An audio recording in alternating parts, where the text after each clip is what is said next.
Alright, so I've done a modification to my VT Commodore. As you can see, I now have an on-off-on switch instead of an on-off. Flick it up, now have the footwells and the air vent light hooked up to that.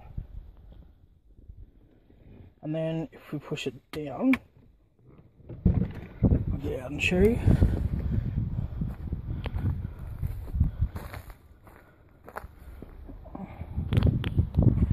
Not sure how well you'll be able to see it at the moment, but I've put a blue grill light in.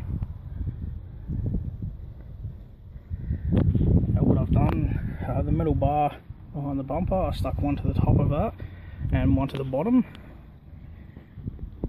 And so I'll make a video tonight showing just how bright it is.